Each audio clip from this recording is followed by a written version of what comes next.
You come to this channel in search of, video game knowledge and yapping and so forth, but you never really venture into the unknown. You never really venture into the darkness that is around you. It's in your corner, it's under your bed, it's in your closet. And for It's in today, your head. it's in your head, but for today, it's on your screen as we're zeroing out into Night Springs. Very nice. I came up Very with that nice. off the fucking Beautiful. dome. That Beautiful. was excellent. That was You amazing, don't, you dude. I'm don't sorry for my write, interjection. make I just had to movies. do it. You don't write or make movies at all. Not at all, dude. He's Not at good all. at his job. He's How's damn good at his job. Jesus Christ. how's it going, guys? My It's name going is fantastic. my name is Josh. If you remember me from the last few times that we've done this, I'm here with Brock and Kiona, and I have subjected Brock and Kiona partly to the world of Samuel Lake with Alan Wake 1 and 2.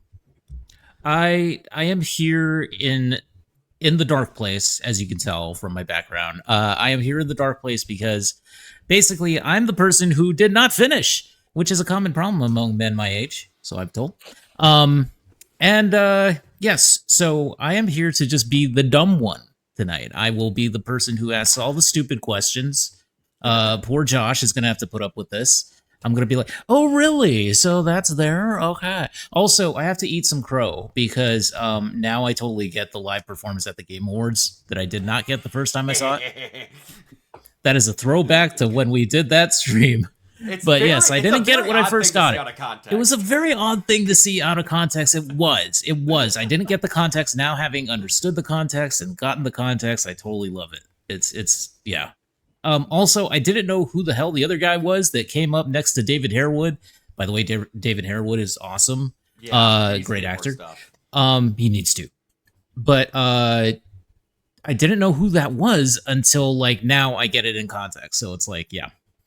So Eating Crow on that one. That was actually a very good performance. It was a lot of fun. But yes, and I like the song now. It's in my head. Damn it. Sam Lake has got very flexible hips. You see that? He really He's does. laughing. He really does. He's a lanky individual. He was like the one of those like one of those like balloon people that you see at like the used car lots. Now that I've got you on here, I have to ask you, Josh, does that man have any background in theater? Oh my god, I'm sure. Surprisingly, from what I understand, I don't believe he has a background in theater, but he did originally go to school to be a filmmaker. That's crazy. Okay, that makes more sense. I'm just very shocked he didn't have anything involving theater from how this is all laid out. Yeah. It's nuts. Yeah, no, this man, like, he's just he's kind of the. Again, I think I mentioned this before. He's more like a very mellow Kojima, where he'll still focus on making a game first and foremost, but that doesn't mean he's not going to put you into whatever's in his fucking head. Yeah, he is a video game creator that likes movies, and Kojima is a movie creator that begrudgingly has to make video games. It's like David Cage. No, I'm kidding. Oh god. Oh no, David Cage is like in the Venn Cage diagram of all of this. Kojima's right in the middle. Here. Yes, exactly. David Cage can't make his way into the diagram at this point. Which he might have had to do my throwback David Cage reference. Anyway. Oh man, I was all right, but we're talking about Sam Lake, who's much better. Much better. Much better. Also, a disturbingly handsome individual. I know, right? Like, holy shit. Like, holy hell. I got to look at that man's face quite a bit in Alan Wake 2. He's a handsome man. So, is this them trying to, like... Because was that the same voice actor who did the Max Payne voice also? Who voiced Alex Casey in this? Mm-hmm. Huh. Yeah. So is this just a trial run for Max Payne, essentially? They are doing the full-on remakes after Control Resonant. Unfortunately, since James McCaffrey's no longer with us, I don't know how much that set everything back. So True. we'll have to take it in stride from right there. But no, James McCaffrey's been in, like, him and Sam Lake have basically just kind of been attached to the hip. Oh my God, foot and mouth. Sorry about that. I didn't know that. No, it's okay. It's okay. I forgot about it till you mentioned it just now. Yeah, that's crazy though when you think about it. Especially, I think it was not long after Alan Wake 2 came out also. So it was just kind of very bittersweet. But for people that love Max Payne, those bits in the dark place where you get to just listen to Alex Casey monologue, it was just like a welcome back, old friend. Yeah, definitely. Yeah. Well, let me dispense with some background knowledge of the game. So last time that we left off on all of this, you guys had Alan Wake 1, which wasn't perfect. It was it was far from perfect, but it was definitely a charming game in and of itself. Oh yeah. 100%. But very fun, very interesting. But you could tell that like Remedy really had to scale a lot of stuff back. Oh yeah. Yeah.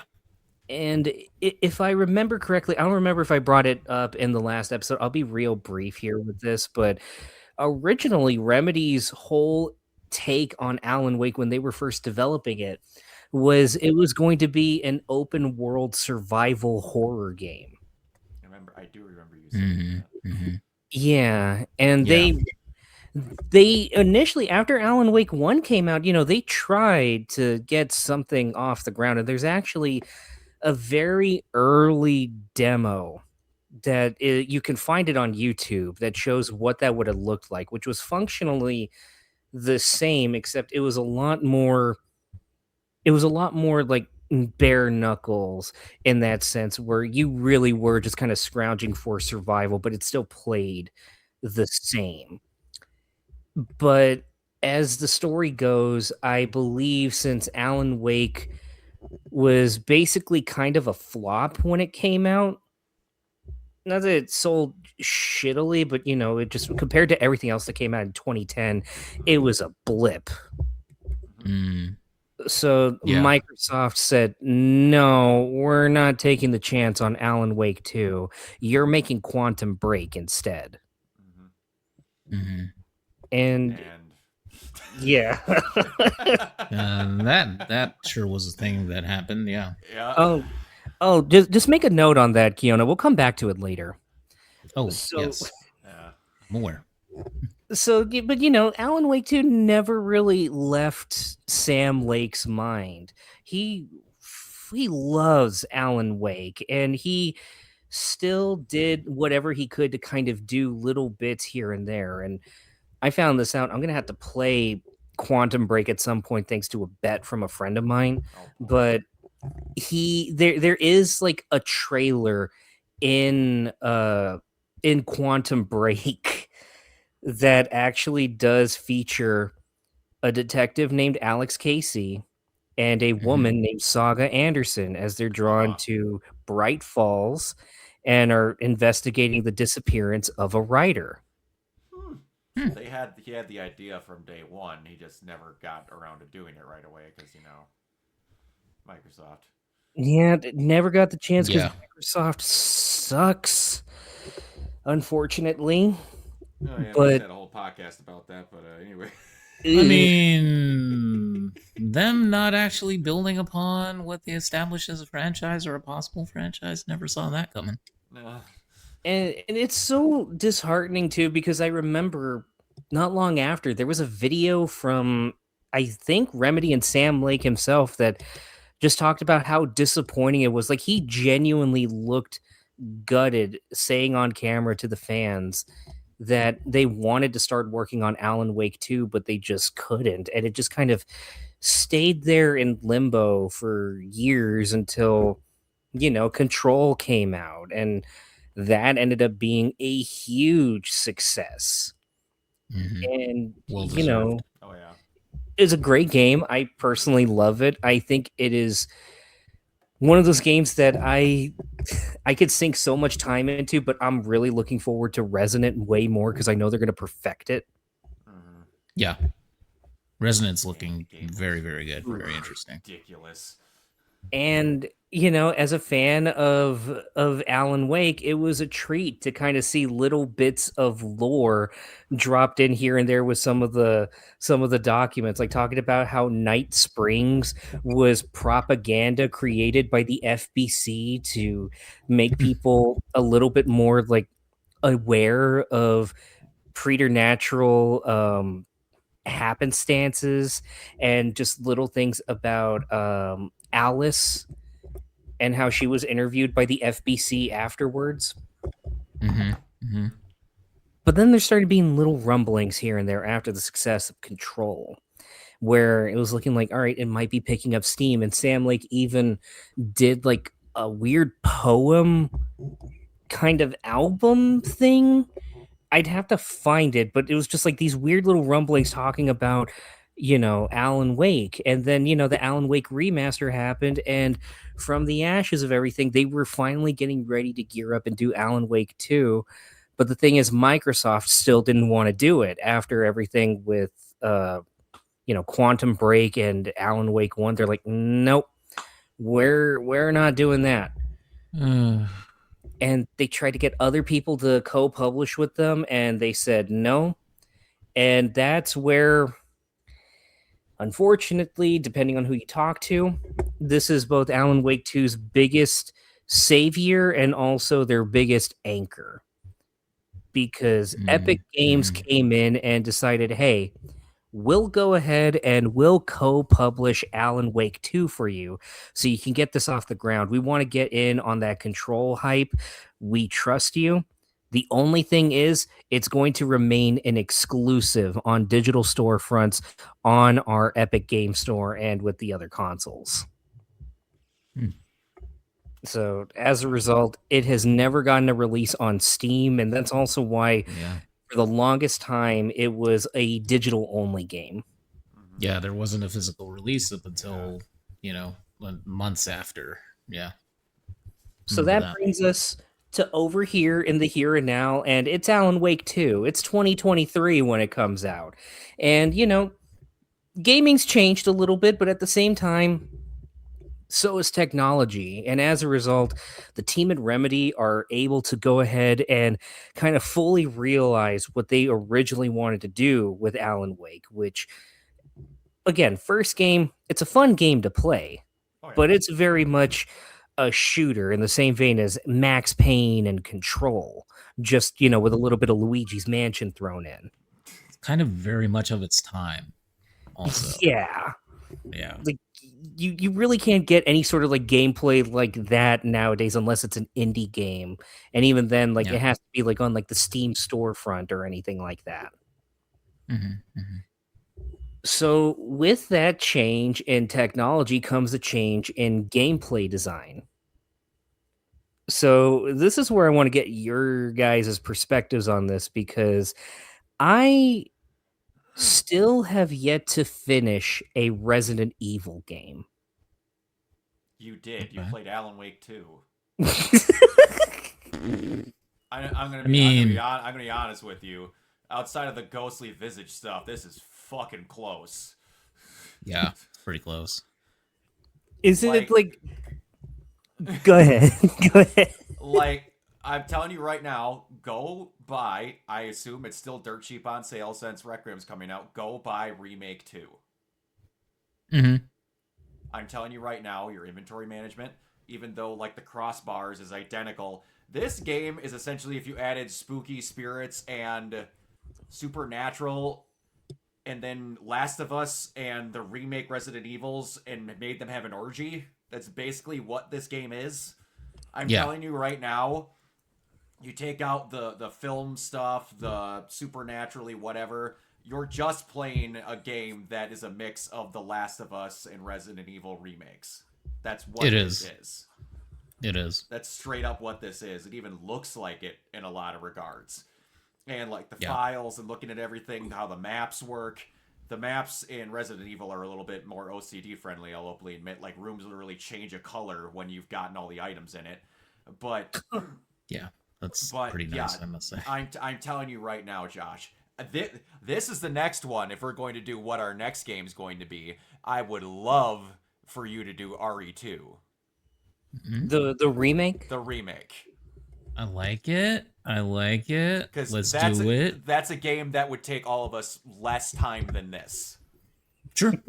Okay, because to yeah, do you both two have runs. already played it, and then I gotta experience it for the first. Okay, yeah, I'd be There down for that. there is a challenge to beat that game in a certain amount of steps. That shows you just if you know what you're doing, you can beat that game in a short amount of time.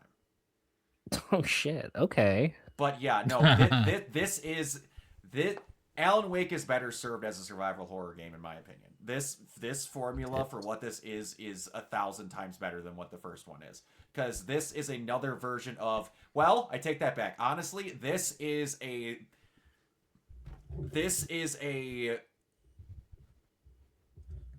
plus film like step sibling of the Evil Within 2.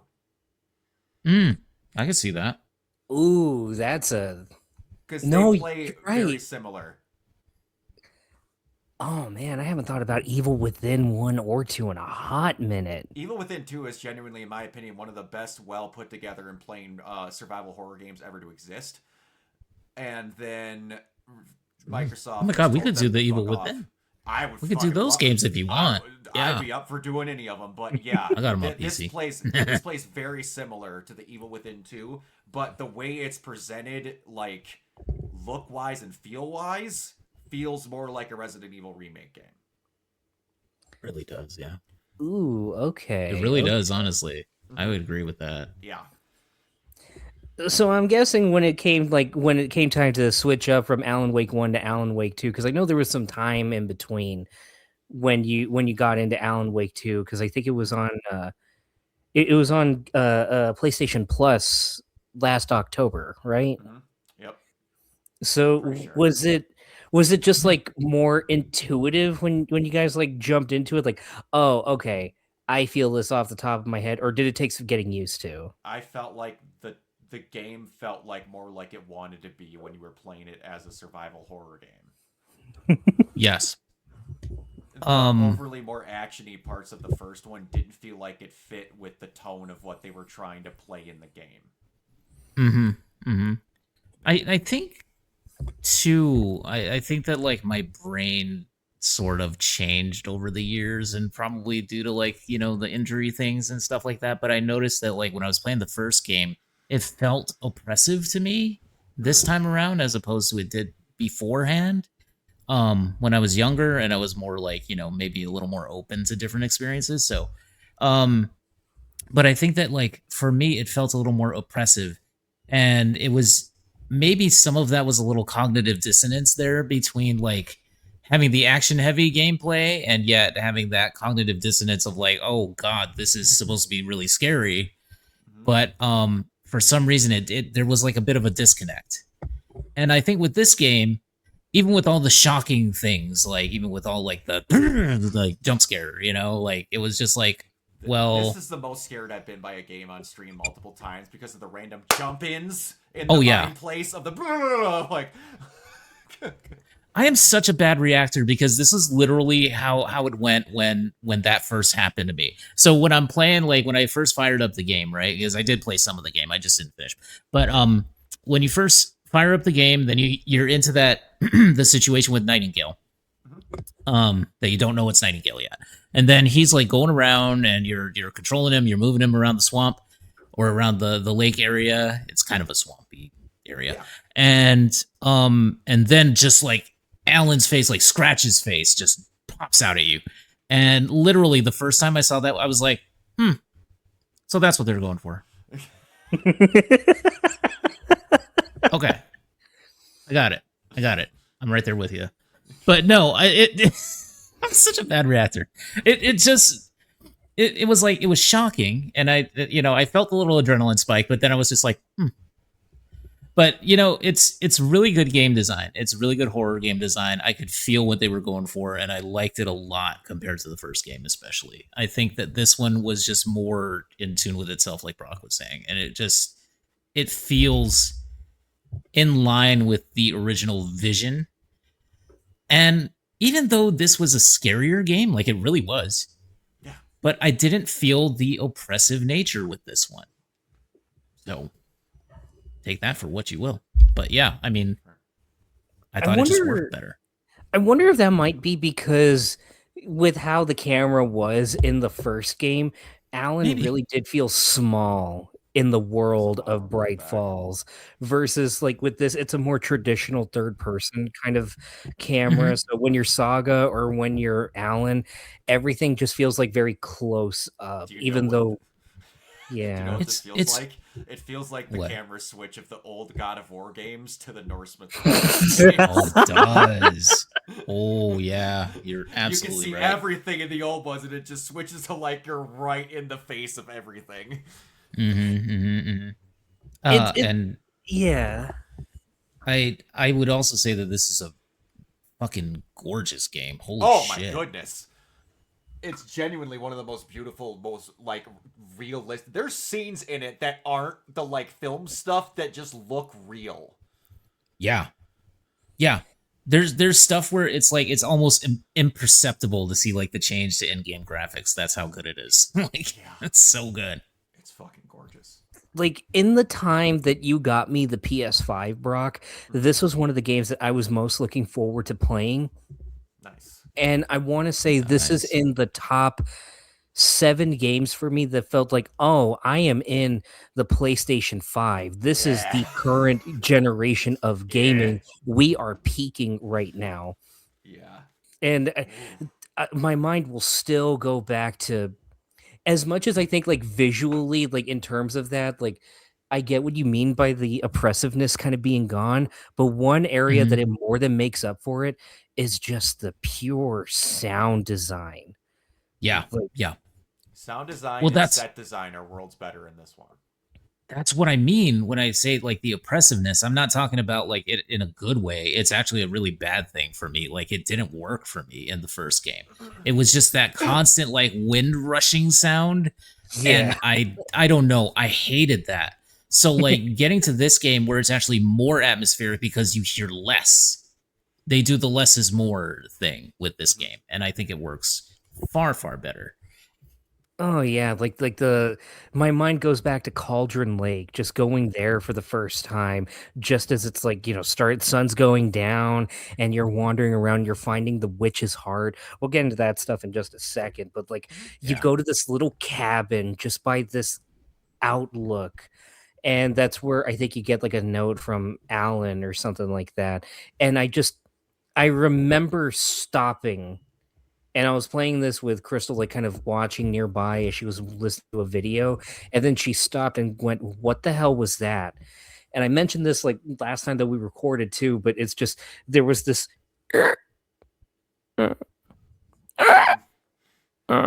from the door that was at that cabin because it was so windy. Yep. Yeah. I've Yeah. I've I've tried this with headphones and I can't because it freaks me out so much. And I know the jump Yeah, it's scares so would get me freaky, like dude. 10 times as much. Oh, absolutely. There was multiple times where I'm walking through just seeing stuff and I hear footsteps in grass. I'm like, who the fuck?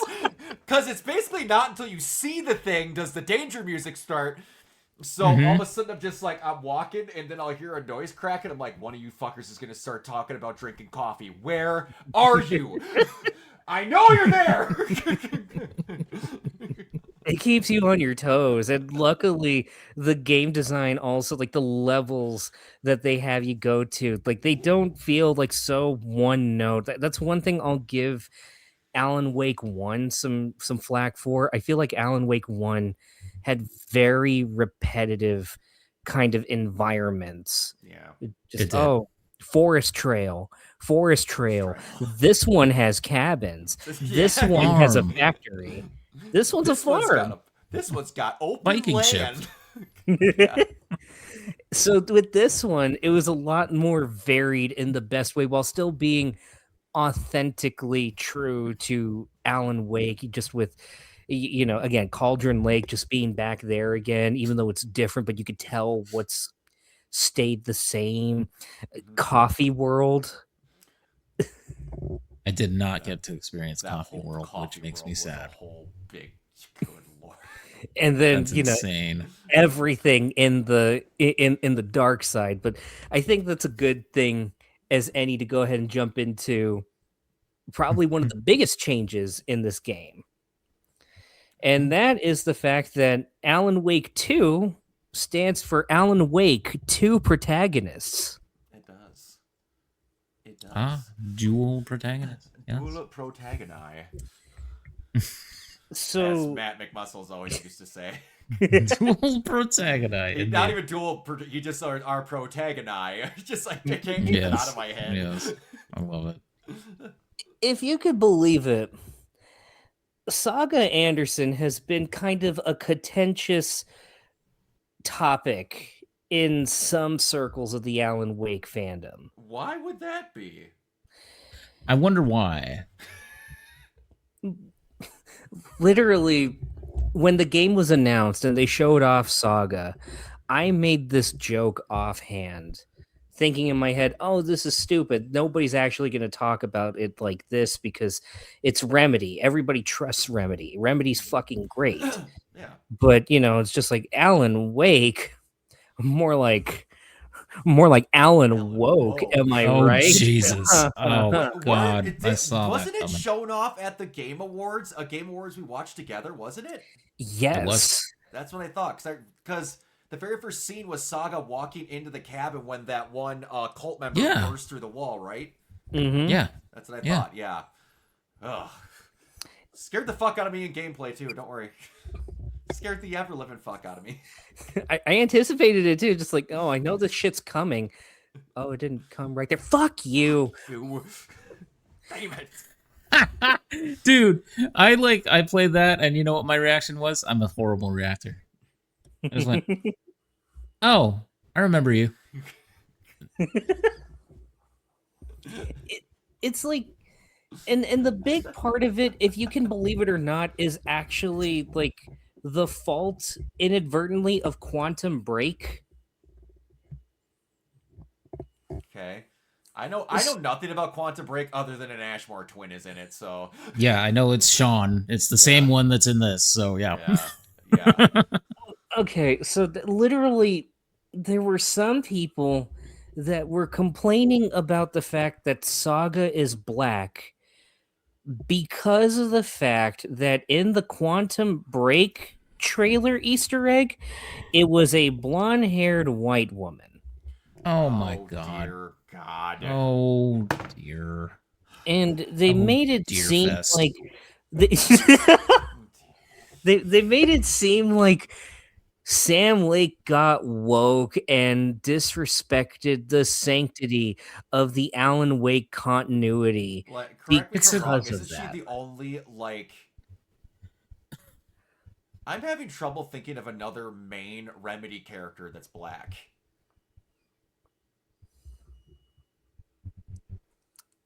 I don't. Like the other one who has a differentiating race or background I'm thinking of right now is the janitor Ati. Yeah. So I think Remedy's been okay with the making sure the whites are represented quota. I mean, there was Hatch, who was played by Lance Reddick. There's Orland Dorr. Dorr. Yeah, that's right. Yeah, you're right. Yeah, so Dorr. but honestly, I mean, well, you're talking about main characters, main characters. Yeah. Yeah. It's so, and this gets into stuff that I'll be honest is just like, that's both out of my pay grade, and we don't have time to delve into all of that, but it's because Remedy partnered with Sweet Baby Inc. and that whole fucking thing. Like, that's some stuff that's more like I am too even when I was unemployed, I'm too employed to get into all of that. Yep. Absolutely. Dude, so what it was it was a teaser trailer, and then decisions were made where, because it's a teaser trailer, it's not entirely like, it was from a different game, it was from a different time. It's like, dude, the vision changes, come on, what's wrong with people? Literally, Anyway. They didn't even think that they would get the game made, and now that they got it made, they're like, hey, Exactly. it would work better like this. Uh-huh. Quantum Break's not even considered because Microsoft owns the rights to it, right? So like it's not even considered part of the Remedy verse, so to speak, except didn't they make the Flavorite version of that and throw it in one of the DLCs for 2? We'll get to that in a sec. Don't worry. We'll get to that. We'll get to that in a bit. So yeah, I mean, they're doing what they can with it. That's about it. But I mean, that was from a way years ago. So, and I say all that because in my mind, I genuinely don't care about the race of a character or the gender of a character unless the character themselves are engaging and genuinely memorable, either for good reasons or even for despicable reasons. I don't think, like, for instance, anybody would be like so upset if Joffrey from Game of Thrones was a woman. They would just think, I fucking hate that character. No, but not because they got something, they don't have anything between their legs. No, I've always said you can tell when it's an agenda when they advertise the character and the very first thing they talk about is their race or sexual orientation. If they start out with, this is a great detective who's got a family, she's looking for Alan, she's just black. Who brought that up? Not the creators, you did. mm-hmm. So that was not part of the agenda. You made it an agenda. That's on you, not Remedy, because you're a closeted racist. Shut up. Exactly. And this is all helped. This is all helped by the fact that, I'll be honest, I really like Saga as a character. She's fantastic. Too. Oh, she's great. She's a great character. Yeah, I don't know what the hell people are on about. Like, I was genuinely shocked by how much I was invested in her journey, especially like when it gets to all that stuff about like her family being written out, but she's aware of her family still. Yep. It still maintains like a lot of that Twin Peaks like kind of flavor that Sam Lake was clearly invested in and was clearly inspired by. Twin Peaks. Oh yeah. And the Old Deer Diner is basically the Twin Peaks diner. It's the diner in Twin Peaks. That's all it is. The placement, the way that it's staged, everything. I've now actually seen the entirety of the original series of Twin Peaks, like in between that time. Because before then, I only saw the first season and I never really saw anything else. First season, half of the second, I think. Yeah, that's kind of where I was at too, except I never got to Laura's Killer. But now that I've seen it all, the influence is so readily apparent, and I think it's even stronger this go around with the inclusion of Saga and just her whole journey, as well as the inclusion of Alex Casey. Oh yeah. Yes. So good. So we got some new players in this whole thing. We got Saga Anderson. Important to note her last name, and then Alex Casey, and it's like, wait, but if like even with people that have like a small familiarity of the first game, they're like, wait, but wasn't Alex Casey the name of the books? The first thing that popped into my mind, when I heard his name, I was like, oh my god, wait a minute. And then there's his also... the line reading, by the way. Anytime that Saga would walk off and then come back, and his line reading of "Good to see you're back, Anderson." Like that cracked me up every single time because he sounded so angry. He was never not irritated that he had to be doing his job, and I loved it. It gives very like if Saga's like the Coop equivalent, then Alex is very much the Albert equivalent of in speaking in Twin Peaks terms. Yeah. Yes. But we also have some returning characters. We also have the waitress. Yes. Rose. Oh, God. I was so excited to see what you thought of Rose's return. Because I remember you were so happy about her too in the first game, Brock. I was just like, wait, are you for real? The super fan is here? It's like, oh, no. Wait. We don't have Alan. So what is she going to be doing? Okay, and then it gets to be later on, and she's with the stuff. So I'm like, okay, this is kind of cool that she's in here. This is not what I was expecting, but it's cool that she's here. It's nice to see her like return, and nice to know that yeah, she's kind of gone through some shit since the first game, but it's not like she's debilitated in that sense. Yeah. And Her we facial animations are classic though. Like the moment that she goes up to Saga and she's like, "Oh, you're back," and everything, and she just acts like she knows her, and Saga's like, "Who the hell is this bitch?" And then and the way that Rose just kind of goes like, "Okay, silly," just walks off. the little idiosyncrasies there, and then Yeah, it was very good. sadly we do not have the return of the sheriff, but we have her brother stepping Mm. in. Yes. I think it was her brother. I think it was. Brother or cousin? Somebody said cousin on one of the YouTube videos, Let I me know it's a double relation. check. but I'm not really sure. I have to ask, was it a conscious decision to not have Mr. Wheeler? Right? Yes, it was a conscious decision this go around because of the fact that there's a lot of stuff that they've had to kind of like change and rework over here, Yeah.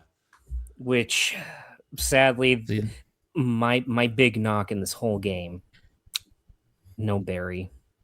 yeah, see, I'm very upset about that. Justice for Barry Wheeler, goddamn it. I was expecting at some moment something that randomly he was just gonna come crashing through a door, like Right. like somehow thought- Barry had the clicker. Yeah, I thought he was going to be the guy that was calling Alan at first in the Oh, that dark would've been place. You know, when so he answers good. the phone? Mhm. I thought that was Barry for a second. Yeah, it was.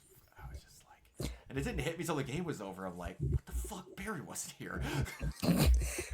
Barry was there for the Remedy racing game, but not for Alan Wake 2.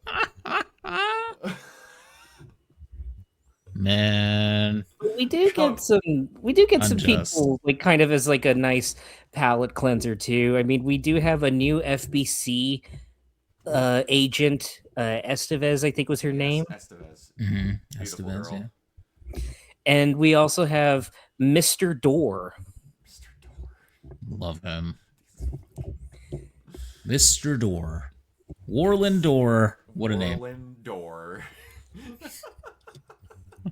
So, in terms of the story, for those that don't know, this game has a very unique structure to it. I wasn't just doing the Alan Wake 2 protagonist, the protagoni here for like a bit. It's actually literal because of Yeah. it, because after a certain point, you can literally play the game in whatever order you'd like, and you can experience everything from Saga's perspective and then jump to Alan's perspective, or you can literally do the Alan perspective first and foremost if you've just been chomping at the bit to see what he's been up to, like I kind of Mhm. was, and then come back. Or if you're a super nut like one of my friends is, who really got me into Alan Wake, you can look up. It's gonna sound like I'm like the same friend also made me a guide list of all the episodes of the Clone Wars to kind of watch in order and which ones were like mandatory, which ones weren't. Oh. And it jumped from like, oh Remember yeah, that this list. is like Tales of the Jedi, then it's season 2, episode 3, and then Tales of the Empire.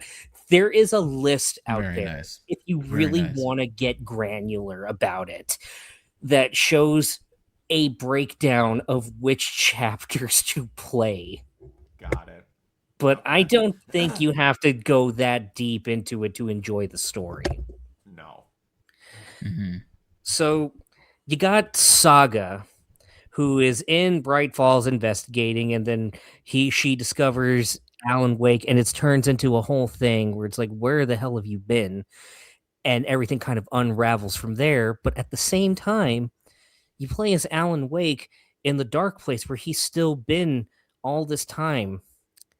And there are rumblings going on because of the fact that he has been writing Return. And he's Mhm. apparently finished, but he doesn't remember writing it. And that turns into a whole mystery in and of itself. And Sagas very much plays out like folk horror, kind of like very much like True Detective in Yeah, that instance, and then with Alan, it very much leans into Silent Hill meets Seven in terms of the aesthetics. Oh yeah, it does. It does. for sure. Also, look at her name, by the way, Saga. I mean, they are definitely not being subtle with the puns. It's yeah. Sam Lake will name his characters in the same way that Kojima does, but Yeah. more English driven rather than metaphor driven. Yes. Yes, and Die hard, also man. Die Hardman, So whose name is Bruce Willis.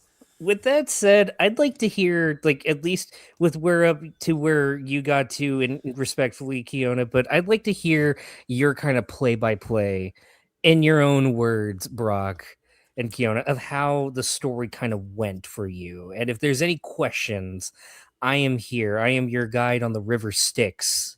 Um, I suppose I could go first. I had a two separate like funny moments with how I played this. So I played it on stream, and I went through it pretty regularly. Didn't do a lot of the like little optional little things at first. Went through it pretty normally. Uh, I did the mandatory switches when you went through, and then when it got to the choice, which I didn't know was a choice, but then I randomly kind of looked for time constraints for like trying to look up stuff to make sure I had this done before like Resident Evil and some other things came out. Then I saw when the switches could happen when you got to a certain point, like how many chapters there were, how long it was going to take. Um, but going through the story, I did genuinely love again the switch to horror because it makes more sense. The gameplay actually felt like it fit the aspect of how you're playing through it. I will say I genuinely enjoyed the saga sections more because there were certain parts of where I felt like I got genuinely lost trying to figure out what I had to do at certain points in the Alan sections. With some of the switching of the scene modifiers at certain points going back and forth, not like all the time, but there was specifically not the Overlook Hotel. What the hell? The Ocean View Hotel. Mm-hmm. That one kind of messed with me, but having each location being its own set of like things to go through, like the retirement home kind of area, coffee world, all of it was really good. I was hooked line and sinker the whole way through that. Didn't have any issues as far as like story in that going. The the structure and how you actually got around everything felt a lot more refreshing again in a survival horror aspect. But how the story unfolded for me, and I felt like the biggest idiot in the world for how this worked out. So I got all the way up, did everything with the mandatory switching until you got to where you find out what's going on and you have the situation with Scratch at the prison. To where you then go through everything and then Estevez is like blah blah blah, and then you find out like in the cell through the info of what they got to do for what their plan is to get the clicker and all that. Leading up to that is going to be the one giant major complaint I have about this game. Okay. When they start you with boss fights. If you die, every single boss fight, except for the ones with Scratch, start you out before you trigger the boss fight. Both of the boss fights with Scratch stick you to the moment when the boss fight starts. So I walked into Oh. that boss fight with Scratch expecting I'm just going to talk to Alan. I did not reload. I did not refurbish. I didn't visit the shoebox. I didn't do shit. And every time I died, it started out with Alan being and then us being kicked out in the parking lot again. And me being armed with basically wet tissue paper. And the same thing happened later when you fight him on the beach at Cauldron Lake. They start you out when the boss fight starts, not before it, to change out your loadout. That was my main major complaint. They do that with none of the other boss fights in the entire game, but they do it twice and only with Scratch. I don't get why they did that. Maybe it was just written that way in the game's code by Scratch. Maybe. I don't know, but like that was the one time I was legitimately like pissed off complaining because I kept getting sucked back and forth into this infinite loop of having like 5 bullets and no flares, none of those what did you call them? They were like kind of like basically the flares on steroids where you throw them out and shoot them and a giant light explosion would come off of them. Oh, the flashbangs. The flashbangs. Yeah, I didn't have any of that. I was armed with 5 bullets and a smile when I got kicked into that fucking Scratch boss fight the first time. So that wasn't great. Lord. But ended up making it through it. And then afterwards, for those that don't know with these video games, it's one of the few video games that actually have cheat codes. So I thought to myself, I now know, because of me looking up how long things take, that I am now fully all the way through everything Saga's gonna do. I only have Alan left, and then there's a point of no return. I didn't look up spoilers, I just knew there was a point of no return, whatever. So I was like, cool.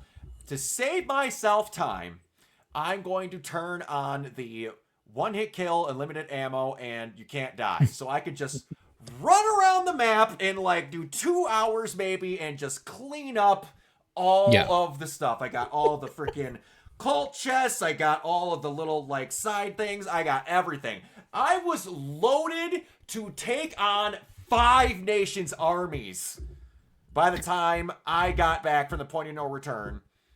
And then I realized that like all this goes through, and then I get to the boss fight with Scratch the first time. I have to ask you a question because I need clarification because oh boy was I getting irritated. I get into that boss fight. The rest of this game where like you encounter someone in Saga's area, you hit them with the little red weak point, and then maybe like 2 headshots and they're dead. Right. I get onto that beach, and I don't know if this was encoding, where they do something kind of like where the Resident Evil games do, where, like, say, if you're really low on ammo and you've died a bit, they make the game easier. I was loaded to take on all of Germany and Japan at the height of their power in World War II with Saga at this point on that beach. And I, with a regular enemy, Joe Schmo from Kokomo, regular enemy, hit that weak point, it exploded, and I shot that same person in the head at point blank range 9 times with a shotgun, and it didn't die. What The fuck? You can go, I have it saved on my stream. I had to redo that boss fight on the beach, I shit you not, 13 times. Because I was getting my shit rocked. I had all the inventory expansions too. I had 2 rows filled with those fucking flashbangs. I had like 200 rounds with the pistol. I had like 100 rounds with the shotgun. And I was getting my shit rocked. And Estevez and Casey could not have been more incompetent on those lights if they had fucking tried. So, like, and then I finally get through on, I shit you not, my 11th attempt. And then finally got through, and it's like, and I'm watching this fantastic, like, performance of the old gods of Asgard, just showing in the skylight of them with all this shit, and it's just all this going on.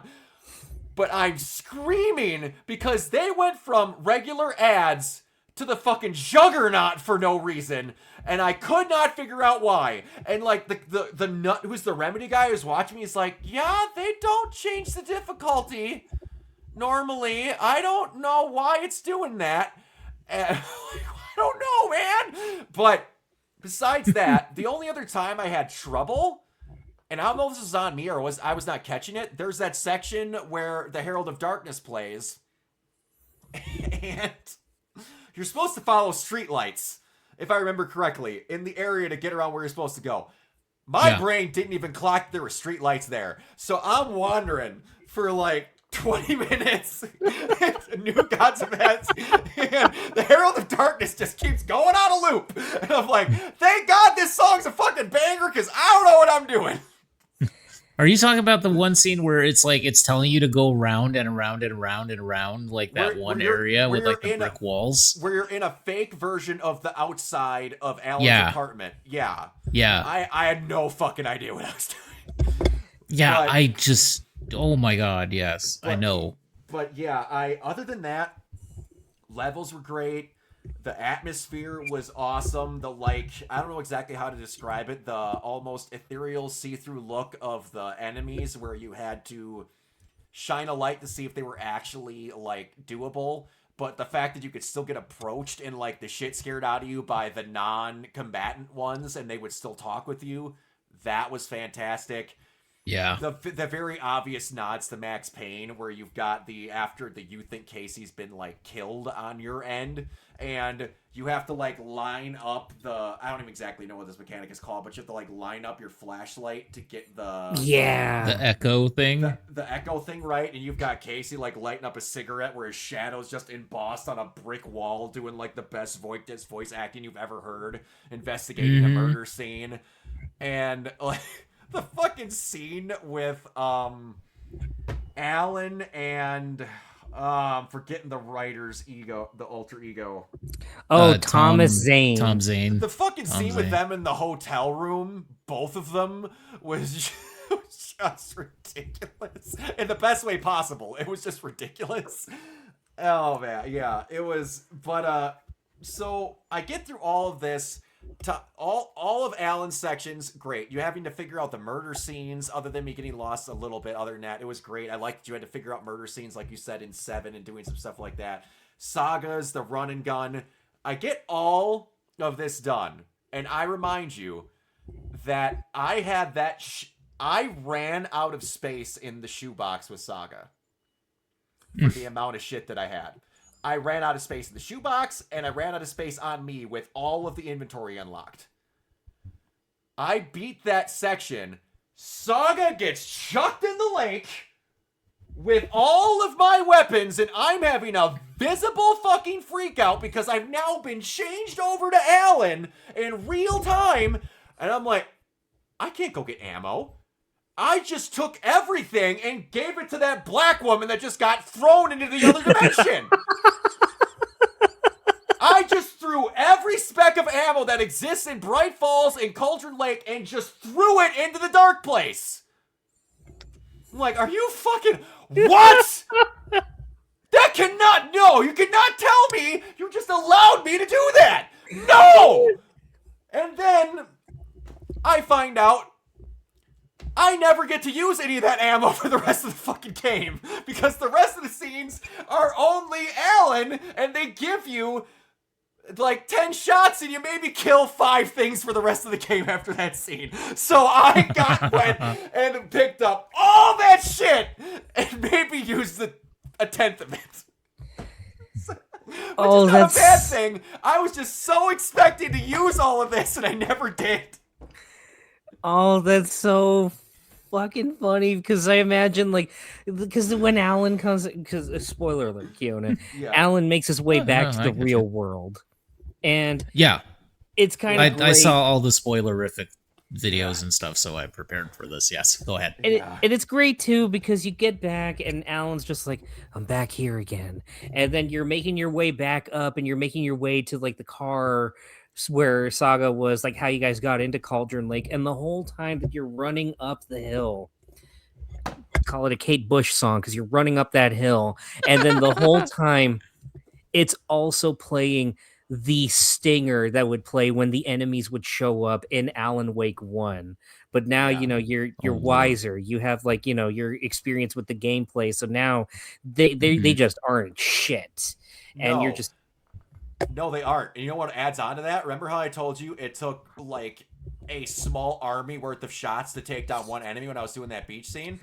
It was very nostalgic when you get off the beach, and then again, I was having my panic attack because all the ammo on the planet just got thrown into the dark place. And then you get the nostalgic moment where I have no ammo with Alan. Alan is charmed with a writer's brain, which right now is not going to beat anyone to death. So I'm like, what am I going to fucking do? And then I walk over by Estevez, and all the weapons you would get in Alan Wake 1 are just sitting next to her. just ready to go. So you get there, he pops the thing on, and like you get the revolver, and he puts the flashlight up, and you get the classic like normal feeling Alan. And then the first enemy I encounter, the very first one, I shoot once in the chest, I shoot once in the head, and it falls over like a sack of bricks. And then I say, what the hell is that? And Zeno, the remedy freak in the chat with the ever so great sense of humor goes, well, yeah, the revolvers do hit harder. And then I never had problems with any enemies after that. But that run back feeling as Alan again was awesome because you're just like into the old cop with the old blues and all that. And like, yeah, I was ultra confused too when they technically did time travel. Technically. Yeah, that's one of those things where you don't think about it all that much. Yeah. So it's like, what do you mean he got sent back then? I'm like, what are you talking about with Scratch? And then they're like, Alan isn't Scratch. Alan is just what Scratch is just what Alan becomes when the dark presence is in him. And I'm like, oh, that makes a lot more sense. I was about to be like, how did we have Scratch that entire time? Alan is still stuck over there. And then they're like, no, I've been back since the start. Samuel Lake, what in the actual fuck are you talking about? Then they're like, oh no, that was okay. Like, God. It does lead for some fucking great moments too, though. Like just when that whole revelation happens, because man, I love the saga sections the most because of the fact that I think they're the most straightforward. Yeah. And I think that's to Alan Wake 2's benefit. I think if I'm going to nitpick a little bit, some of the puzzles can be very obtuse. Obtuse was the name of my stream playthrough. Don't even fucking get me started with the cult of the deer, I think, the cult of the tree, and how they would have like certain lock boxes where it's just like, oh, hey, what was like the cost of like that menu item that we had over there? It's like, okay, that's fine. And then you had one of them that's just like, I'm going to be a fucking dick. Here's some long division homework. Yeah, what was the name of that employee that got fired 2 weeks ago? Yeah, what was his ex-boyfriend's birthday? Fuck it, what? Like, fuck you. And again, the ones that had long division just planned out, just the code is the answer to this stupid math puzzle, and then you open up the fucking box after solving the puzzle, and there's a note inside that says, you got to stop doing this shit. I'm in a pinch. I need to get a gun, and you're having me bust out my phone. Yeah. Did you have troubles with the poems and the figures a lot? Oh God. Okay, no, I did, admittingly, because there were some bits where I'm like, oh wait, but that would make sense. No, that doesn't. You know what we're talking about, Kiona? Yes. Yeah, those, the thing with the little toy figurines. Yeah. Oh God, I hated those. Yeah. Those were ones where when I figured them out, I felt like the smartest person in the world, and I figured out maybe 3 of them. Yeah, I think I did. I think I might have had 3 as well. The very first ones you get. Yeah, the very first ones. Yeah. I felt like, man, like I feel like you guys are telling me the answer, and then you're telling me that it's not the right answer. It's like it's super weird. But also, you could possibly not have the figurine for that puzzle depending on what other puzzles you did. Exactly. Yeah. That was the one part where I'm like, I'm okay if I have to be just dumb for a while and figure it out. But then if I figure out that I didn't figure this puzzle out because on the other side of Bright Falls, the doll is in that cabin that I didn't check the bathroom of. Like at that point, it's just like, I really hope that FBC agent like just got let go from life. Yeah. Yeah, for real. Like, I hope they're one of the Hiss now, and that we kill them. More like that. Oh but I love the Alan segments the most, not just because you play as Alan, and not just because of like the amazing atmosphere, which I really love that city atmosphere so fucking much. But oh yeah, the city was cool. Can you imagine if those Max Payne remakes look like that? Oh Oh, we're gonna be shit. in heaven with visuals like that and gameplay, like how tight they have it now with control. Oh. Woo. But what made the Allen segment so strong for me was actually the return. Well, for one thing, it was Door. I love Door as a character. Oh, I he's love him great. so much. He's so fucking great and so like charming and funny. And then just that switch up at the end where it's just like, all right, we've had our fun here, but if you keep going down this path, I'm not certain the next time you see me is going to be so pleasurable. And then, Yeah. but it was Alice. Oh my gosh. Mm. I exploded on my stream. I don't know if you saw the exact way that it's shown, Kiona, but like in her hotel, she has a set series of like Yeah. their apartment is set up in like a loop to where you have to go through a bunch Yes. of cameras to get through. And then at the I did very see that. I did yeah, see that bit. Yeah. The actively in the first one. stream, it's becoming very apparent what they're about to do, and I'm like, if you Hmm. all motherfuckers say that Alice killed herself, I'm gonna put a hole through this monitor. And then the way they do it, where they're just like, I don't remember exact quoting, but then they're like, and then they show like the freeze frames of like essentially her jumping off a cliff to her death, and then it's like Alice ended her life.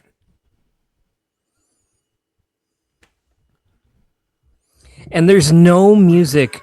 There's No. no like there's no like sound effects or anything like that, like recordings. It's literally just liminal silence as it just like switches like to the different photos. Yeah. And when I saw that, oh my god, like my blood chilled. It was so effective. It was so heartbreaking too. Mm-hmm. It. I couldn't get over that they were that ballsy. And then I'm making comments, and again, that guy Zeno's in my chat, and I'm like, hey, hey, I know you're watching. Don't be not talking to me now because an important thing happened. What's going on? He's just like, keep going. Because that's the thing, yeah. When that happens, you can't help but keep going, and then it explains itself. Yeah, it does. It But does. And yeah, it's just like, oh. Suicide is not a thing that I deal well with, because of those that don't know, I attempted it at 2 points in my life, and it's just like when Mm. they do it properly and they do show scenes and stuff, we're just like, that was acted out really well, but now I'm pissed. yeah, I've not to bring it down or anything like that. I've had 3 attempts in the past myself, and just seeing that, it was just it took me a second. I had to put the controller down for a bit, and then it was Yeah. just like, okay, back at it. Now I know why he snaps. Now I know why he becomes Scratch. And just even aside from that, there's the whole exhibit that she has of Hmm. just Scratch haunting her, and just Mm. the execution of those photos too, and just like the videos, the acting especially all across the board just got this huge fucking increase, especially the actor that plays Alan. Oh god, yeah. Felt like a different person. Like both the body for Alan and the voice actor, Matthew Pereira, I think was his name, like for the voice actor, and Ilka Vila is the body. Oh my god. They acted circles around what they did in the first game. Mm-hmm. Hmm. Yeah, they did. Yeah, and like just the more scraggly look of how like, that guy is so good at acting with just his face. Oh, everything with like the whole Herald of Darkness sequence. He does things with his face that I see some comedy actors try and fail to do. But then when it gets to that bit where he screams no before he gets shot in the head by Scratch, Mm-hmm. like that is genuine weight and heft there too. Oh yeah.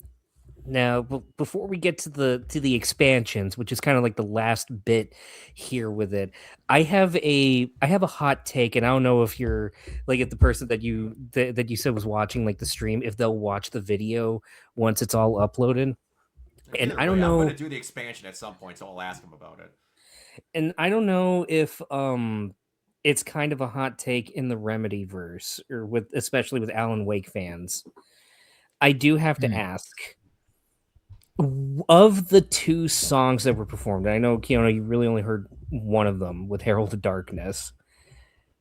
What was your favorite? I will say it was Herald of Darkness. I don't remember what the name of the one you're talking about. The one that plays on the beach, right?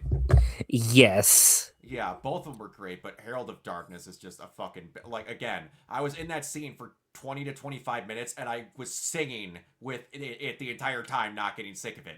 So, like even in my irritated mood that I didn't know what I was doing, I was still happily enjoying the same song for 25 minutes. So, yeah, it was really good. See, I love Herald of Darkness. I love it to pieces, and I still think back to that whole.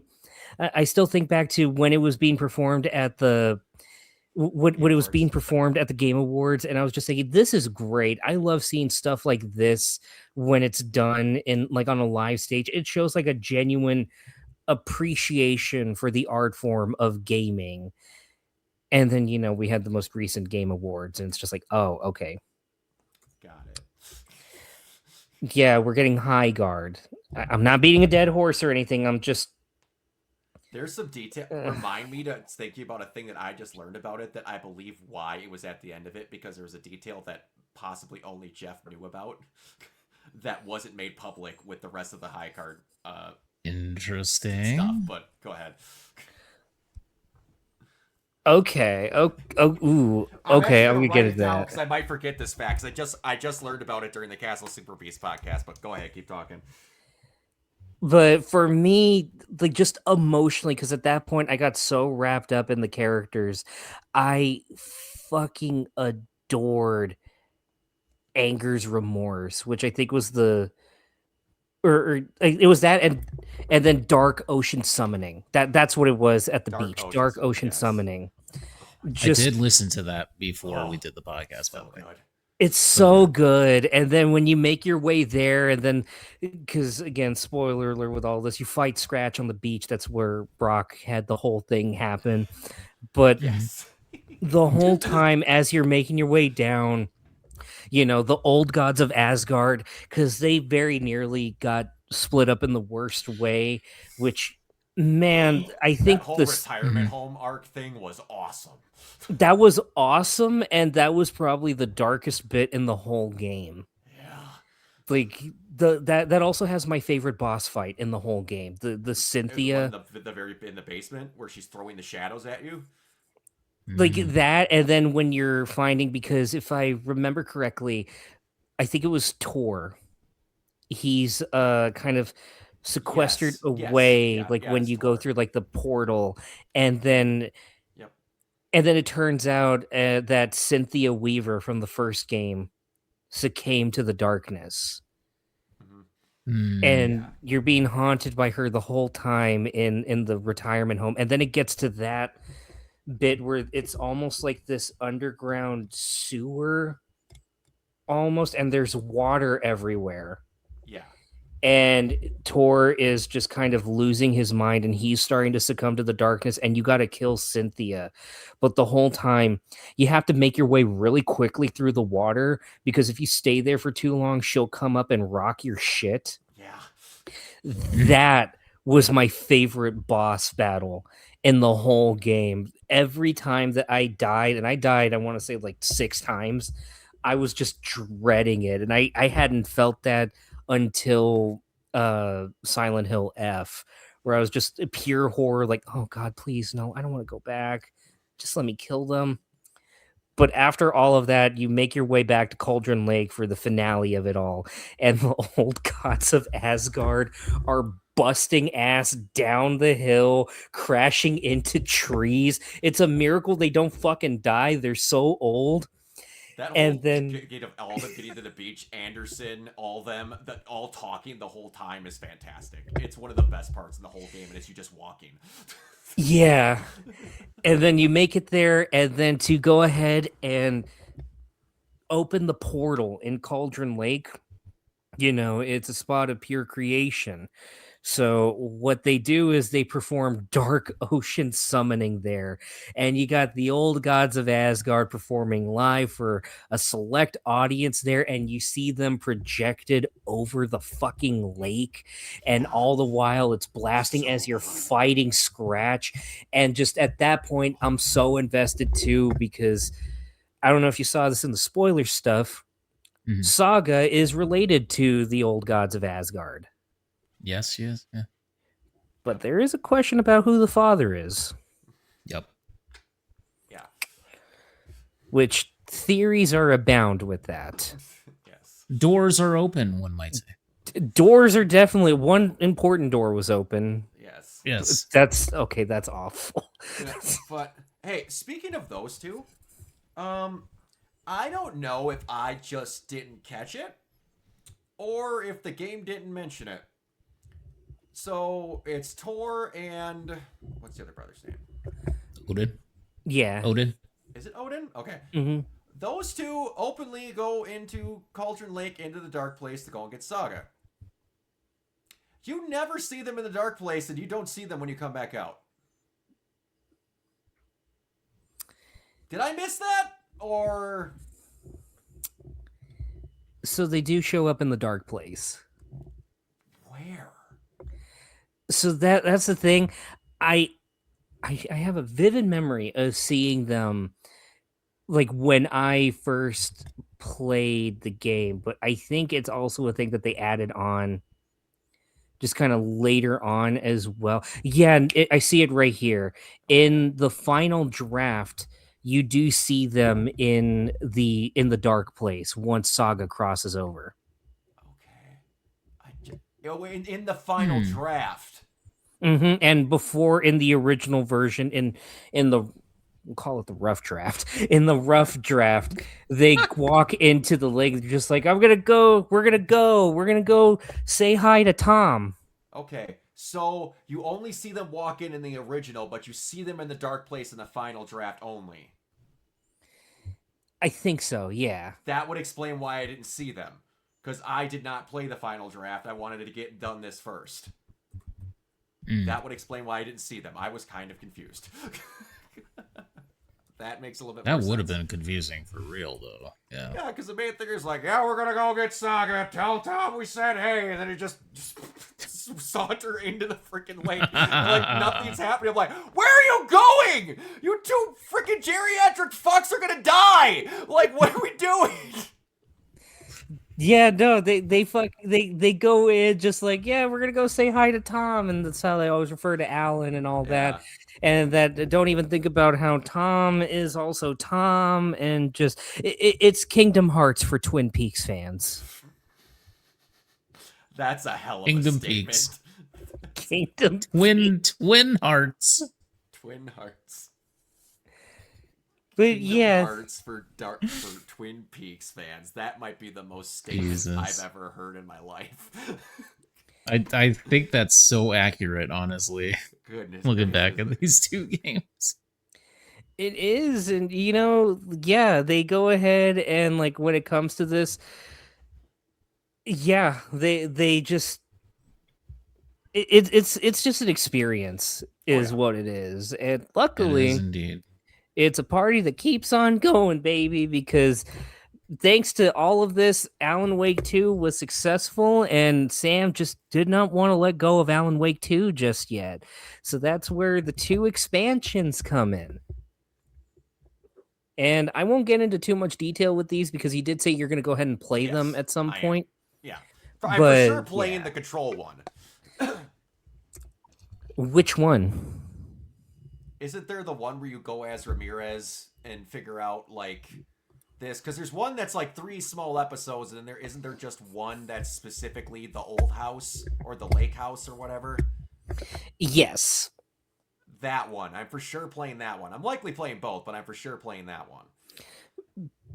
I say that because if we're being technical about it, the Night Springs episode is a semi prequel to Control. Really? Okay. You play as three characters in Night Springs. You play as Rose, you play Yep. as Jesse, Mr. and you play as Not Breaker? you don't Quantum Breakman? you don't play as Quantum Breakman, but you don't play as Tim Breaker either. You play How dumb's the name? I know you've told me this at one point, but I no, forgot it. no. I don't think I told you this one. No, I know. you I know of it. play as Sean Ashmore, the actor who plays Tim Breaker, who then gets roped into so many different scenarios where he is now Tim Breaker, but also he is in a sense a offshoot of the character from Quantum Break, and the DLC acts as a semi continuation slash conclusion of Quantum Break for like the 10 people that were just like, but what the fuck happens in Quantum Break?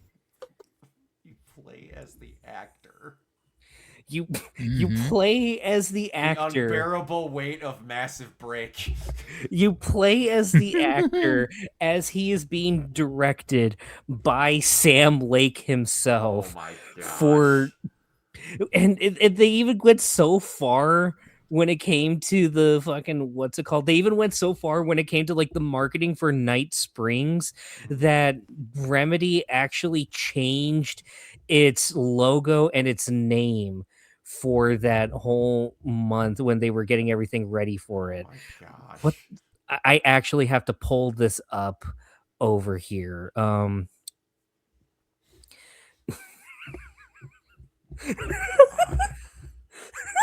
Message it to me. No, I'm gonna say it. I'm gonna say it right here. Oh, I thought it was funny looking. Okay. No, this, however, turns out to be only a scene of a video game created by the Night Springs based company Poison Pill Entertainment.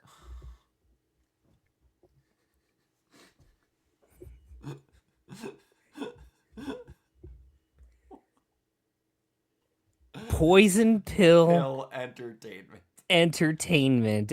Ah. And yeah, literally the name of the thing is called Time Breaker because he was Tim Breaker, but it's a reference Yes. to Quantum Break.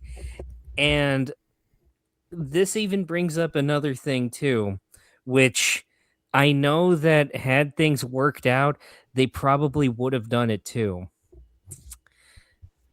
Well, Kiona, pop quiz. What was the name of I think the villain in or one of the character, I think a villain in Quantum Break? Oh shit. Crap.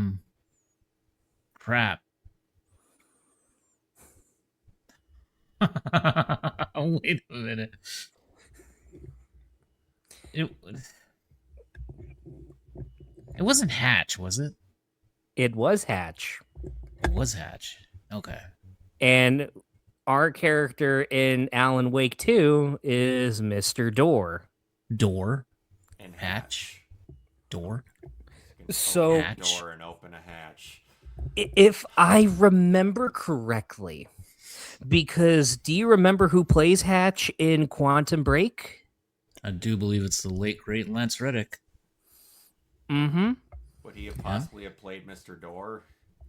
It was a possibility. I think they tried to get Lance Reddick for Mr. Door to kind of keep everything going, but I think he was just unavailable at that time doing the John Wick movies. That makes sense. So that's when they got Dave Harwood, who I would not replace that. I would not replace that man for all the money in the world. Like, I love his take on Warland Door. Warland Door. I still love But that name so much. But the thing is, that also means, and the DLC gets into it as well, that if we're being technical about it in a weird offshoot kind of way, door and hatch are kind of the same, and it deals with multiverses. Don't ask, you'll experience it. I promise it all makes sense, and it's probably the most video gamey section of the whole Alan Wakey series. You will know what I mean when you experience it yourself, Brock and Kiona, if you ever get to it. I'm telling you, playing the game, playing that whole segment, I thought, oh, I'll knock it out. I literally did like little segments before I went to work at that point. And in all of Timebreaker, I was laughing my fucking ass off with just how far it went with the video gameness of it all. Oh no. This How is much the do I need to know of Quantum Break to like kind of get what's going on? That is the beauty part. I pretty much told you the broad strokes. I went into it not knowing a fucking thing, and I think I came out just fine because remember, although this is a continuation and a pseudo sequel to Quantum Break, it's also not. And remember, you're playing as Sean Ashmore, actor extraordinaire. Oh, I love it. It's so dumb, but I love it. Though for completionist's sake, when you get to the Lake House DLC, that is definitely going to bridge the gap between Alan Wake 2 and Control 2. Control Resident. And you will probably get the most out of that as well. But I will warn you ahead of time, the enemies in the Lake House DLC are some of the most fucked up in design and also the most annoying. Really? I have a feeling you'll be spooked and creeped out and you will want to throw your controller against the monitor. Okay. Looking forward to it. That'll be like when I had to fight the final boss of the Alan Wake DLC for Control. That fucking room where you had to bounce back and forth and turning the lights off. It's definitely more control oriented, like the design of the boss. So yeah, okay. I think you'll get a real big kick out of it. Okay. But we're coming near the end with our journey across Cauldron Lake, across Bright Falls, and there's also the matter of just kind of the future of Remedy overall. There is. So you know, again, the new CEO, right? Yeah, and even then, Alan Wake 2 was successful enough that, Remedy were able to get full control of the Control franchise again. Nice. And we got the Max Payne remakes on the horizon, which I think that's going to be a huge success. Oh yeah, absolutely. I think more so than Control and Alan Wake 2. I think the Max Payne series is going to definitely keep the lights on at Remedy for a long time. Oh yeah. I could see that. But there is the news of the new CEO, and there's also the genuine wonderings of whether or not there will even be an Alan Wake 3.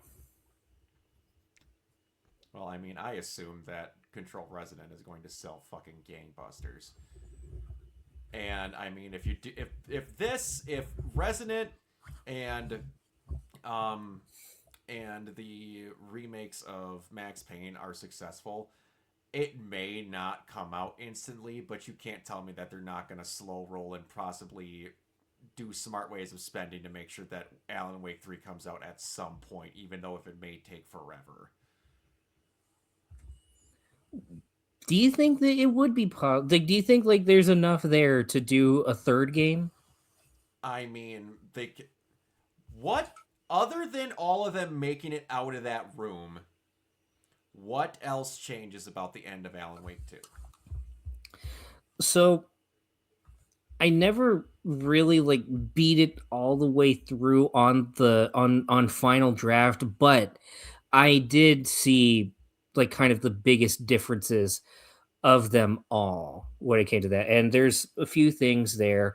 For one thing, you have scenes of Thomas Zane, and they're all on the TV. It's Thomas Zane and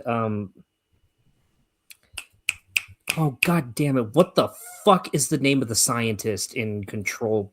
The Oh one with dear God, the guy with the mustache and the glasses. yeah. Oh, I don't remember. Mm. He was one of my favorite people in Control, and I can't think of his name. Shit. The only name I remember is Auntie the janitor. Shit. I know exactly what scientist you're talking about because he shows up on the TV monitors a little bit in the regular game of Alan Wake 2. I can't remember what the hell his name is. Oh, son of a bitch. Oh, that's gonna Darling. Darling, there you go. Casper Okay. Darling. Yeah, Oh, yeah. he shows up a bunch and he's kind of lost in the dark place, but it's not like overwhelming him at all. He's just so fucking happy to be Oh my there because God, his he's just experiment was a enamored. success. Of And he's just course. enamored by everything. And just the second that he's just like, oh man, but how do I get out of here? When reality sets in. Oh no, that's when Tom Zane shows up. It's just like, hey, yo, you're here. And he's like, I'm here. Let's go do shit together. Okay. Oh God. I can only imagine two happy idiots in the dark place together. That's like, yeah, okay, so you have that. From what I understood, the main difference at the very end is that no one gets, no one dies really, or like there's no, all three of them just walk out of the room normally. I can't remember how, but as he was telling me, there's some way they get rid of the dark place without needing Alan to like absorb it and shoot him. Like they all just make it out good. Yeah, they have a whole different inner monologue that happens when it comes to it, which I'll go ahead just for like this sake, like I'll like skim past that because it's a lot because it's Alan Wake and he's a fucking writer. Yeah. And he gets shot and everything, and then it says that the ending scene is also extended from the original and is not cut off by credits, nor does the last documentary video from Alice play. After Saga tries to call her daughter Logan and the screen cuts to black, eventually Logan picks up, panicking after having a terrible nightmare, asking Saga to come home, with Saga relieved to find Logan is alive. Okay. And then suddenly the bullet hole in Alan's head glows again, and he comes back to life. Alan realizes the ending worked and Scratch is gone, and in his mind, he sees a vision of Alice, realizing she had been trying to help him. The Okay. bullet hole fades from his head, and Alan narrates the following. And so I return. With me, I bear the torch of knowledge, the light, the miracle illuminated, the master of two worlds. No, the master of many worlds. Okay. Well, So multiverse. so I don't quite see them if they're going to make an Alan Wake 2 that they go that far, but or an Alan Wake 3. Is do Tor and Odin make it out of the dark place is question one, and is Alice still in the dark place? Hmm. Because those would be the two story threads that you would do for a third game. If you're gonna do one. If they're still there. It could be that, like, at that point, maybe they could lean more into the sci-fi kind of bits of Alan Wake, since now there's control to kind of explain away stuff like, oh yeah, like this is kind of weird. Oh, reality shifts. It's an AWE, it's just an altered world event. Something happened. Yeah. We got a fridge, and if you look away from it, you die. Like Like they have all of that now, and like I think especially with the Night Springs DLC, I think it even establishes that yeah, different universes are an actual thing. And I won't spoil like kind of what unites them all together, but I have a feeling you might already have a general idea of it. Okay. So, what if there are multiple places? Like multiple things like the dark place? Yeah, like maybe it's different planes Planes of existence? and just Maybe. I could see that. Alan Definitely. Wake just accidentally worked himself into being a multiversal god. Yep. Man, after what I saw with we had the hiss in Control 1, and then like we had some people that floated. And like that was the extent of how you're fighting characters from Evangelion in the trailer for fucking Control Resident. So like I don't even know what to say you can or can't do. There's Egyptian sun gods that are coming out of there and you're fighting it with a stick. I don't know what to tell you. So like I I don't know. Maybe they do a switch up in the third game.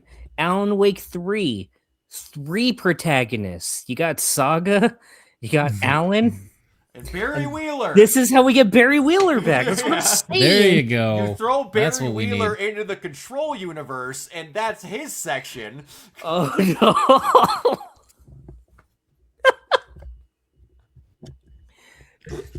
Put Barry in the oldest house and just let him clean up. That's what it is. You're gonna have Control. Alan Wake 3 is Barry Wheeler and his crazy sidekick Audie the janitor cleaning up the oldest house. Can you imagine Audie and Barry trying to talk to each other?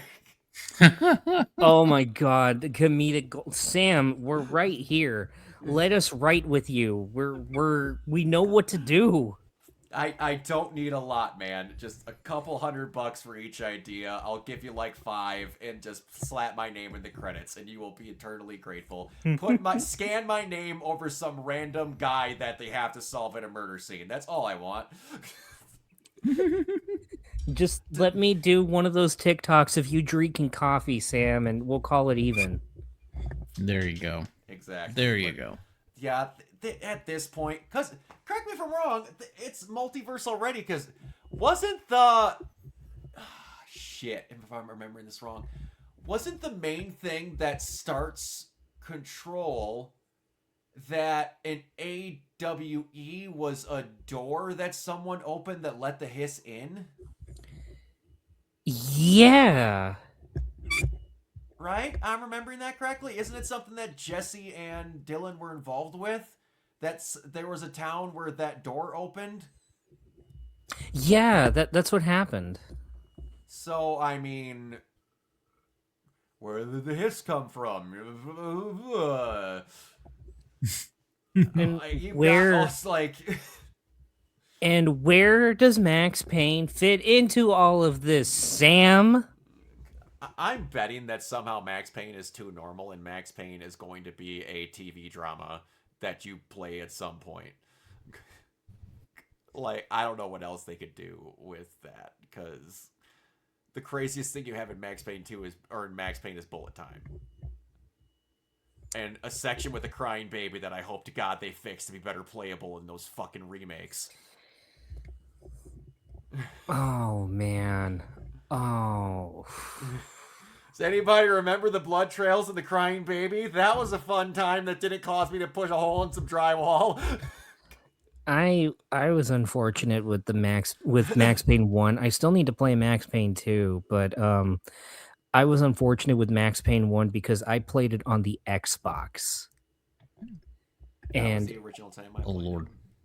That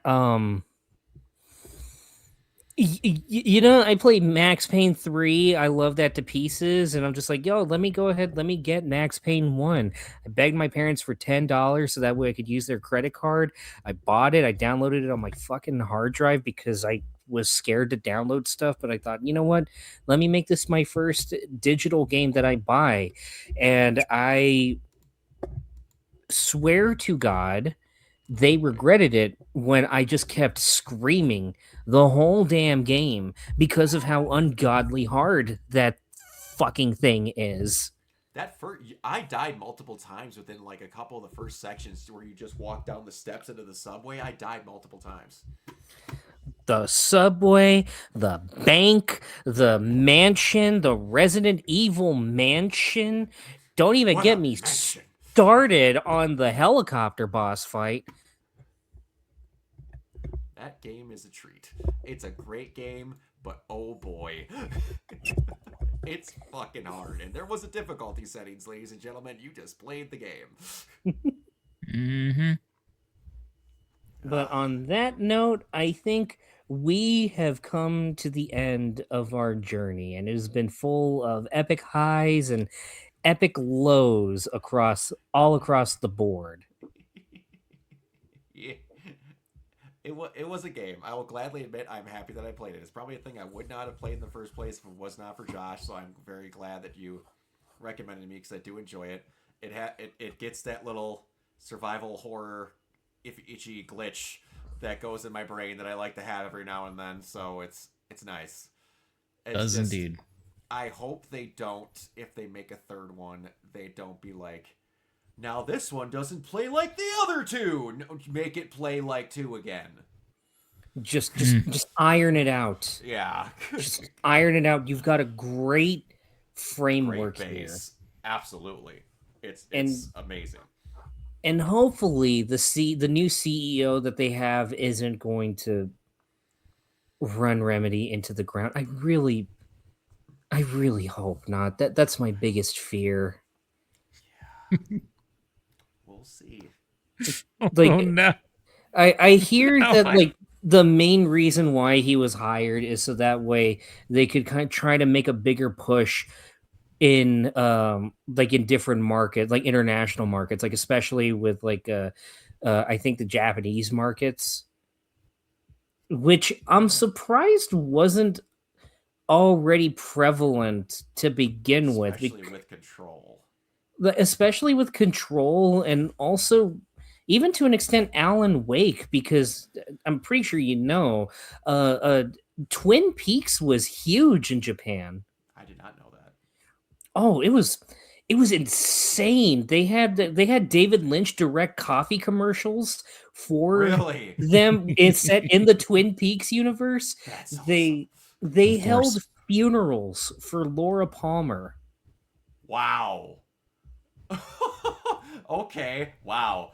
That no, I did not know it was that big over there. That's okay. Huh. Crazy. Like and especially now with Control Resonant, everything that I'm seeing of this is just like, oh my god, if like international audiences don't lap up this gameplay, I'm gonna be shocked Oh, because ooh. it looks so good. It's the closest thing to Devil May Cry 6 you're gonna get for a while from what I saw with that gameplay. That was character actiony as fuck. And now I'm seeing, like, in the other trailers, I saw something they did where he's got fucking dual splitting whip swords and other shit, and I'm like, fucking.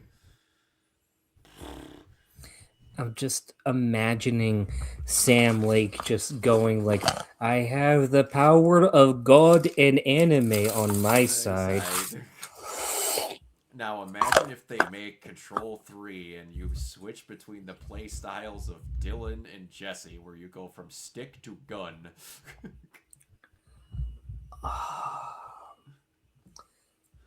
Oh, that would be so perfect. If you make a third game, what else could you do?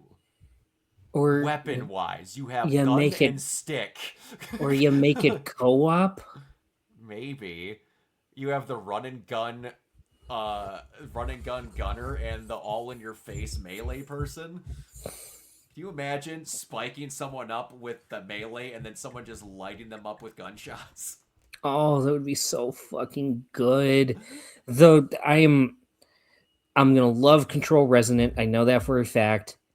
But I just need I just need Max Payne injected into my veins already. I love Remedy. And as much as FBC Firebreak was a nice, in my opinion, it was a nice little experiment. I wouldn't say it's a successful experiment, but it was a nice little experiment. Scratched a Left 4 Dead itch that I've had for years. Mm-hmm. But I just need to shoot. And I know that their slow-mo has to have gotten better too. Oh, absolutely. 100%. Because you can't tell. With those graphics from the Dark Place in slow motion while diving. Mm-hmm. Yep. Just imagine it. Just imagine with the sound design of the crying baby as you walk through the blood trails to try and find it. And if anything, it will also encourage Rockstar to re-release Max Payne 3. Just just give me a shitty remaster like you do with the Bully or Red Dead Redemption 1, Rockstar. I'll be happy. Absolutely. Man, remember when Rockstar made other the revelation that I had the other day when Luke Stevens is a guy who I've become a big fan of, where people were bitching that that GTA is going to get snubbed. And then all of a sudden he looks back, he's like, GTA doesn't get snubbed, this and that and the other, or that Rockstar was going to get snubbed. And he's like, it also doesn't help that they haven't won that many awards when they've made one game in the existence of the Game Awards.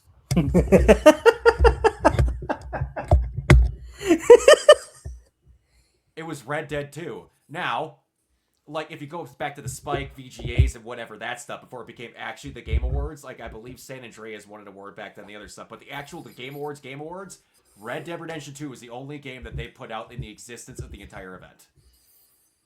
Yeah, no, I remember that, like, Red Dead 1 lost to Uncharted 2, and then which is just baffling to me. Yeah, and then Uncharted 4 lost to Overwatch. Let that sink in.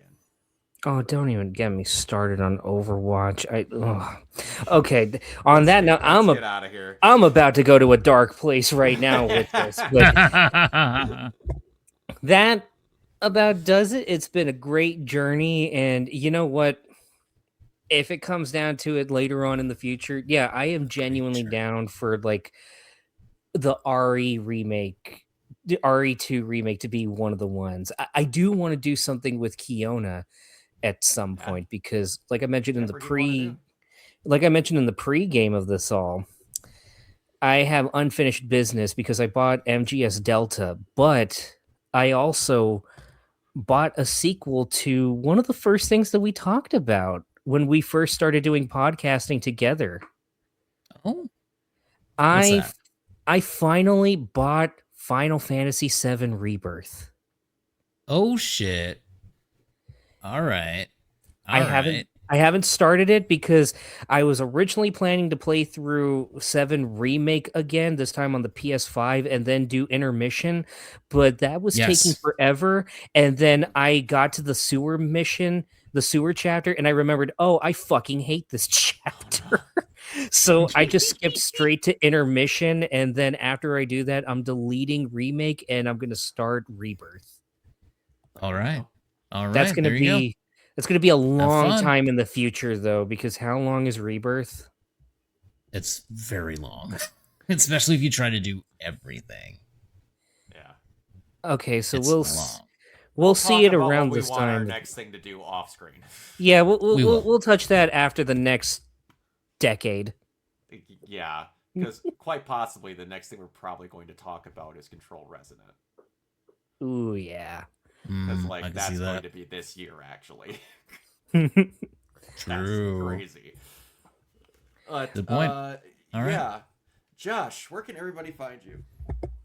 So you can find me on YouTube at JoshBoy64, where I am still toiling away in the editing mines, doing my long-awaited We Need Superman video, which delves into how the different incarnations of Superman that have released on the big screen have been commentaries on the state of the world and what it says about us, through the filmmaker's lens as well. And eventually the long-awaited Kendrick Lamar Drake video. And you can then also find me on YouTube at Cursed Cinema Cubed, where we look at cursed cinema of all spectrums and determine whether they are kino or shitted. We should have an episode sometime next month where I will be where we'll be watching Ben 10 Race Against Time. and then it's going to be a slow trickle of episodes from there, where I think it's after that She Hate Me from Spike Lee, then Ben 10 Alien Swarm, and then Planet of the Apes by Tim Burton. Nice. And nice. You can find me on Blue Sky at JSH Lozano at whatever Blue Sky handle is, and you can find me on Facebook in the Renegade Pop Culture Facebook group. Yes, Kiona. You can find me on Twitter at Neoplasmic24. You can find me on Instagram and Threads at Neoplasmic81, and also on Blue Sky and Twitch at Neoplasmic. And you can find me everywhere at Organoid Zero, mainly on Twitch and YouTube. And speaking of Twitch, I'm going to be streaming the ever-living fuck out of Resident Evil Requiem this weekend. So if y'all are interested, come on over, because that's going to be a fun time. It's the first time I've gotten to... God, when did 8 come out? God Lord, I don't even remember. But yeah, it's been the first new mainline Resident Evil that I've been able to play since 8. So... yeah, oh my it's been a minute. God. Yeah, because they've all been remakes since then. But anyway, yeah, and then if you're interested in cosplaying and the like, you can go over my Instagram over at Organoid Zero, where it's all saying all my con going and that stuff. And by that same measure, if any of you are going to Anime Milwaukee this weekend, or yes, Anime Milwaukee next weekend, I will be there as well. So if you see your boy, come say hey. Alrighty, until next time, we will see you all later. Bye. Bye. Bye.